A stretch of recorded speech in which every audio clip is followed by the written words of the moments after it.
What's up, guys? So I want to get a little housekeeping thing out of the way real quick. The next 2 months, there's going to be a lot of stuff going on in my life, so I'm going to just preface this now. There might be a week or two here or there where I'm not going to be able to make a video. Of course, I will make a YouTube post about that if it does happen, but I just wanted to set the expectation now. There's a lot going on behind the scenes that's going to be improvements in my life, but the part of making those improvements is you have to actually do it. So just a heads up, there might be a few weeks in the coming months where we're not going to have any videos. Hopefully I'll be able to make enough videos to where that doesn't actually happen, but I just wanted to make sure you guys were aware. About a year ago, I created a video that was setting up the Sega Genesis CD and 32X, and for whatever reason, that video just popped the frick off. So since it has been literally a year today, this week I believe is the year mark, I thought we should lean into Sega a bit, and so the entire month of February is going to be Sega related videos. And today I wanted to start off with a product that I've actually had in my possession for a good little while. The company we all love, 8BitDo. I've covered a couple of their Bluetooth receivers in the past, the Super Nintendo one, and most recently the PlayStation one. They had also previously released a couple others, and today I want to talk about the 8BitDo's retro receiver for the Sega Genesis. So come on over to the table, we'll do what little unboxing there is, and we'll talk about it for a bit, and show you how a bunch of different controllers behave when hooked up to it. Alrighty, here's the guy. Now, like I mentioned before, this is a very simple unboxing because it is just the receiver itself and a little USB cable to where you can plug it into your computer to update the firmware and for something else, which we'll cover in a second. The unit itself is actually quite small, as you can see. I know hand size is not the best comparison, so I'm going to put here an SD card adapter, so that way you can get a good feel for how big this guy is. Much like I'd expect from 8BitDo stuff, this thing does feel very solid. There's the tiniest little bit of give when I squeeze on it, but it is plastic, so I do expect it to have some kind of give to it. Having said that, it does feel very solid for what it is, but if you leave all your consoles hooked up, then all you're really gonna do is plug this guy in and then just leave it there, so it's never gonna really be in danger of anything happening to it. So it's okay if it's a little more fragile, which I would say it's not, because that does feel very solid. On the top here, it's got an LED light, which will blink to tell you different information about it. And on the front, it has its little blue pairing button, which has a nice audible click.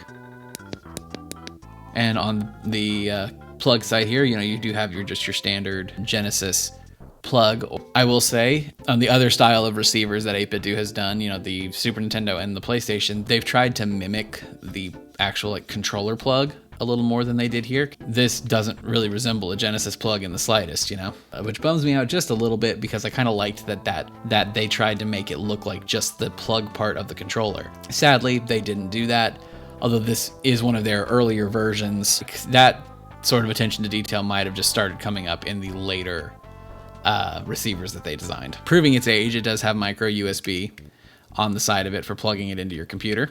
Now, this cable actually serves two purposes. The receiver itself does not have a battery or anything in it. Whenever you plug it into your console, it actually draws power off of the console to be used, which is good. But it does serve a different purpose. You plug this guy into your computer to update the firmware, and then you also can use this as a Bluetooth card for your computer if it doesn't already have one. So you could just drop this into your PC, and this will act as a Bluetooth receiver for your computer, so you could play games on your computer with any controller that you wanted.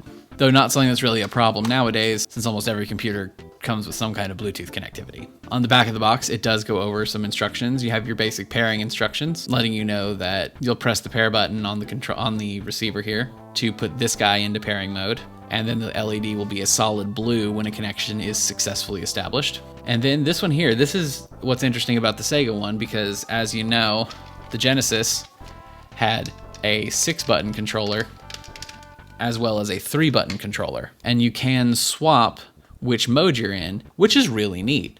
I wasn't sure how it was going to handle that, so to know that you can just hold the button and it will change is really cool. So the first thing you want to do whenever you get any new product like this from 8BitDo, especially whenever it's an older product like this one, because this receiver came out in 2019, you're going to want to make sure the firmware is the most up-to-date, and to do that, you actually need to go to 8BitDo's website and download their updater tool. And it's very easy to get. It's just literally Google 8BitDo firmware updater, and you'll be taken right to it. There is a Windows and a Mac OS version. Download whichever one you need, install it, and you'll be ready to go. As you can see here, it just popped right up. The one thing that took me a while to figure out about these things is how to actually get these into their update mode. Because if you just plug it into your computer, it's going to try and use it as a Bluetooth receiver instead of actually registering that the device is plugged into the computer for a firmware update. So in order to do this, you actually have to hold in the button while you're plugging it in. So if you hold it in and plug it into your port, it actually will start flashing green, and then the updater will change to allow you to pick what the product is so you can actually check the updates. So I'm going to do the retro receiver for the Genesis, and there is a new update that was released back in July of last year. It looks like I might have had the most up-to-date version already, but we're gonna let it update, do its thing.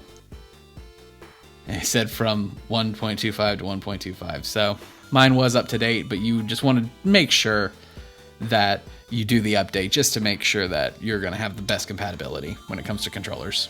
So now we're gonna go over to the TV. I have my Genesis set up, and we're going to try a bunch of different controllers with it. You know, you've got your obvious, your PlayStation 4 and PlayStation 5 controllers. We're gonna try out an Xbox One controller, and you've got your 8BitDo Pro 2 controller and SN30 controller and your Switch Pro controller. But there's one specific one that I'm interested in trying, and that is 8BitDo's M30 controller, because this is the guy that will give you the most authentic experience for the Genesis, specifically because of this D-pad here, because look at that. I should note really quickly, so the Genesis has A, B, C, X, Y, and Z buttons. And so if you were to use a standard controller here, your A, B, C buttons are X, A, and B. So X, A, B, C. And then your X, Y, and Z buttons on the Genesis controller is actually your left bumper, Y, and right bumper. So A, B, C, X, Y, Z.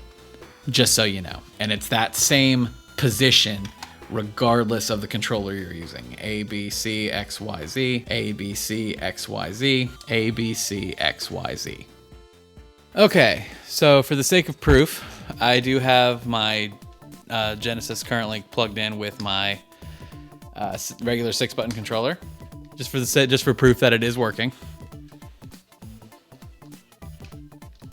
And we're playing Sonic Spinball. So now we're going to unplug this guy, and we're going to plug in our 8BitDo retro receiver. And so when we turn the controller on, or when we turn the system on, that light comes on, starts flashing blue. So then we've got to put our controller into pairing mode. It looks like, if I remember what I read correctly, D input's going to be the one we actually want. As we can see on the back here, it's got a little chart telling us which button combination to hold to put it into the different modes. We want D input, so that's going to be hold the B button and press and hold the start button. Now let's turn the controller on into D input mode. So we're just going to hit our pairing.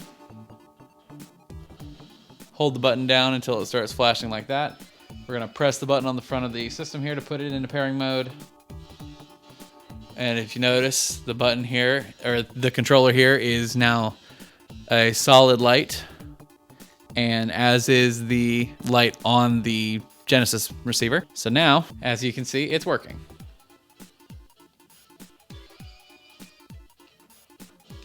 And just so you can get an idea as far as input lag, like if you've played Sonic Spinball. So we're going to disconnect this controller, and we're going to try it with a new one, this time the PS4 controller.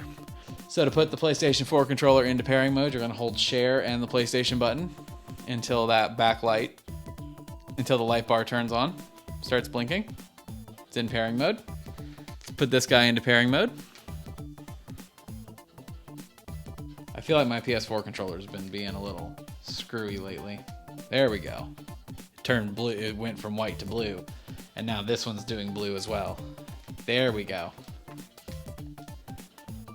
So as you can see, it is working now.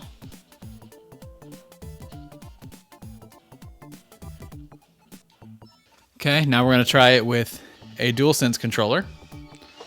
And it goes into pairing mode the same way. You'll hold the share button and the PlayStation control and the PlayStation button until the blue light on the front starts blinking. like that. So put this guy into pairing mode. Oh. It doesn't look like it's wanting to connect. So we might have a little issue with the DualSense. Let's try it again with a different DualSense controller. So as we can see, it does not work with the DualSense controller. That's good to know. So now we're gonna do it with the 8BitDo Pro 2 controller. Again, make sure it's in D input mode, which is in the switch on the back of the Pro 2. Turn the controller on. That connected immediately. I didn't even have to do anything. I didn't even have to put it into pairing mode. It just immediately connected. It doesn't appear to be working.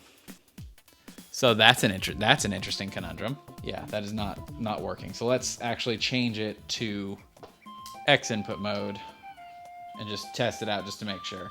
Okay, it did connect. So I take back what I said a little bit ago. It does need to be in X input mode instead of D input mode, but it does now work. Okay. I have here the 8BitDo SN30 Pro. Same thing, we're gonna put it into X input, put it into pairing mode, put the controller into pairing mode. There we go, that sounded like it took, and it did. All right, let's try it with an Xbox One controller. There we go, sounded like it took, just because it did.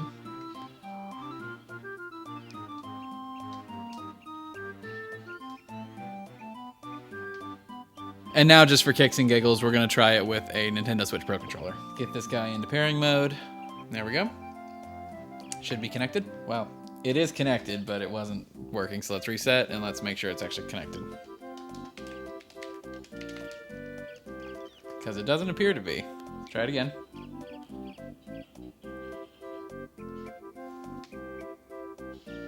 I don't know why it didn't work the first time, but it is working now, as you can see.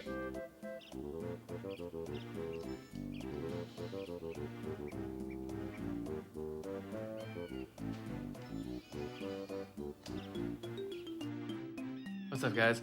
Here in editing, I just realized I never actually said the price of this thing in the video. So just letting you guys know, this bad boy is only $20 right now if you wanted to go buy one. But just like their other products like this, if you have a bigger room that your retro stuff is set up in, then things like this are a godsend because it allows you to use your wireless controllers with consoles that did not have wireless controllers as even a thought, let alone something you could actually get. So tell me about your guys' experience with this. Have you used this thing? What do you think of it? How does it compare to maybe like a blue retro version of this kind of thing? Let me know your thoughts. I'd love to hear it. But that's gonna be it for me. Thank you guys so much for watching, and I look forward to bringing you even more reviews like this as the days go on. So again, thank you guys for being here, and I'll see you in the next one. Have a good one, y'all.